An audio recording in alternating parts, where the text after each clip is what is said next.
नई नई सास बनने जा रही लक्ष्मी को उसके रिश्तेदारों ने अच्छे से समझा दिया था। दीदी देखो, सास बनना आसान नहीं है।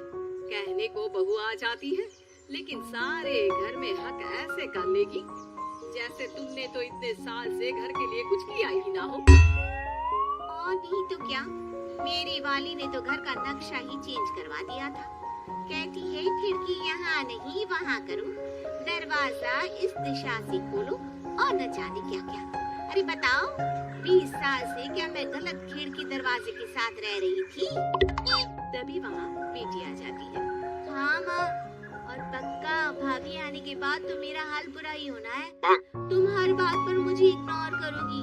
हे भगवान, इतना सब कुछ होता है बहू के आ जाने पर, मुझे तो पता ही नहीं था।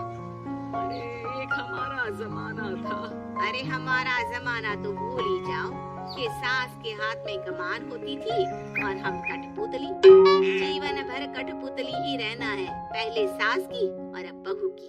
खैर, मुर्गे की अम्मा कब तक खैर मनाती।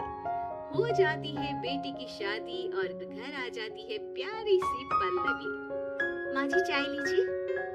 सास, जो कि पहले से डरी हुई थी, हाँ लाओ लाओ, लेकिन चाय पीते ही थू, अरे इसमें किरकिरा सा क्या है? चाय में चीनी तो है ही नहीं। माँ जी वो ये बता रहे थे कि आपको शुगर की बीमारी है, तो मैंने चीनी की जगह गुड़ का पाउडर डाला है, वो शुगर के लिए ठीक रहेगा। सास गुस्से से लाल हो जाती है।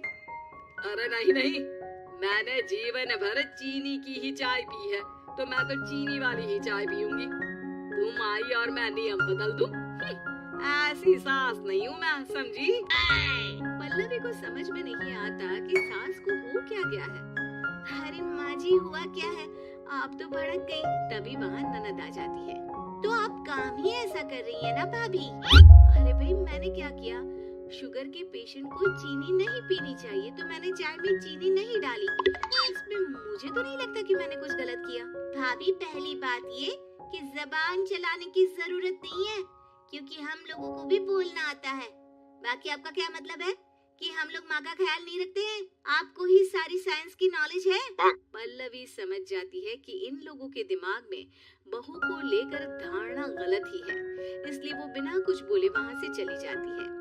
थोड़े दिनों बाद जब पल्लवी ड्राइंग रूम के पर्दे बदल रही थी, पंछी बनूं, उड़ती फिरूं मस्त गगन में, आज मैं आजाद हूँ दुनिया के चमन में। वाह जी वाह, आजाद होना तो अच्छी बात है, लेकिन हम लोग भी गुलाम नहीं है।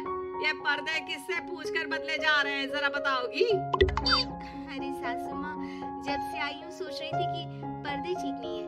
पता है, पर्दे इतने हल्के हैं कि दिन में बाहर से पूरा घर दिखता है। लोग झांकते हुए रास्ते से निकलते हैं, ये मुझे अच्छा नहीं लगता है। अरे वाह जी वाह, 5 साल से तो ये पर्दा लगा है, तब तो लोगों ने झांका नहीं। आज तुम आई हो तो लोग घर में झांकने लग गए, क्यों? अरे भाभी, आपको ये तो नहीं लगता कि आप हीरोइन जैसी दिखती हो या इतनी सुंदर हो कि लोग आपको झांक झांक कर देखते रहे? मैं भी रहती हूँ इस घर में, लेकिन मजाल है। पल्लवी सर पर हाथ रख लेती है, पर्दे लगाकर पुराने पर्दों को हटा देती है और निकल जाती है।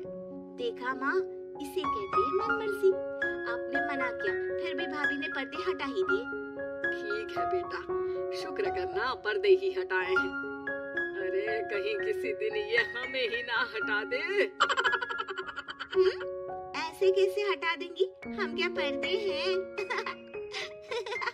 दिन बीतते हैं और एक दिन सास और ननद वॉक पर निकली होती है कि पड़ोसन। क्या बात है, आजकल तो आप लोगों की कोई खोज खबर ही नहीं है। तरस गए हम लोग तो। अरे नहीं नहीं, बस घर पर ही रहते हैं पहले जैसे। पहले भी तो इतनी ही खोज खबर थी ना। अरे नहीं नहीं, पहले की बात और थी। और बताओ बेटा, बॉयफ्रेंड से चक्कर चल रहा है कि खत्म हो गया? पहले तो पर्दे से दिख जाता था कैसे तुम सारा दिन टेलीफोन पर लगी रहती थी, कभी शर्माती कभी रोती। अब तो पर्दे भी मोटे लगा लिए, तो कुछ ठीक से दिखाई भी नहीं देता। हाँ, नहीं मतलब कोई ना, होता है इस उम्र में। और बताओ बहन जी, बेचारी बहू से तो पहले रोज तानेबाजी होती थी आपकी, रोज देखती थी कैसे उस पर आप दोनों मिलकर बरसा करती थी। अब ठीक है ना वो? चल बेटा, ये औरत तो पागल हो गई है। अरे पागल नहीं, आदत हो गई थी। जब मन उबा तो आपकी खिड़की से झांक लिया करती थी, अब कुछ दिखाई नहीं देता तो। सास और ननद घर आती है, जहाँ बहू पर्दों को बदलने के लिए खड़ी होती है। अरे ये क्या कर रही हो? आपने ही कहा था ना पर्दे बदल देना। अब उस दिन तो उतारे थे, सोचा धोकर लगाऊंगी, आज सूख गए हैं तो लगा देती हूँ। तभी ननद चिल्लाती है, अरे नहीं नहीं भाभी, ठीक है ये पर्दे रहने दो। वो पर्दे कम, सीसीटीवी ज्यादा थे पड़ोसियों के लिए। समझ में आ गया अब आपको? हाँ हाँ आ गया। अब जरा चाय तो बना कर ला दे। पल्लवी सास को चाय लाकर जैसे ही देती है, चाय पीकर बस झूमने लगती है और जमीन पर गिर जाती है। हाय रे भाभी, क्या मिलाकर पिला दिया माँ को, वो तो गिर ही गई। तभी बेटा डॉक्टर लेकर आता है। चेकअप के बाद डॉक्टर कहते हैं, ओह माय गॉड, इनका तो शुगर लेवल बहुत बढ़ गया है। क्या ये चीनी खाती है? हाँ डॉक्टर साहब, मैंने कई बार इनको चीनी की चाय और मीठा के लिए मना किया, लेकिन ये मानती ही नहीं। माँ को कुछ होगा तो नहीं ना? वो ठीक तो हो जाएंगी ना? अरे बहू की बात नहीं मानती तो क्या बेटी की भी नहीं मानती है ये? बेटा, आप नहीं रोकती अपनी माँ को चीनी की चाय और मीठा खाने से?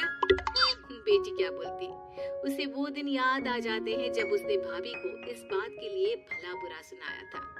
डॉक्टर के जाने के बाद, भाभी मुझे माफ कर दो, लोगों के कहने में आकर हम लोगों ने आपसे बहुत बुरा व्यवहार किया, जबकि ससुराल वालों को ये समझना चाहिए कि घर बहू का भी होता है।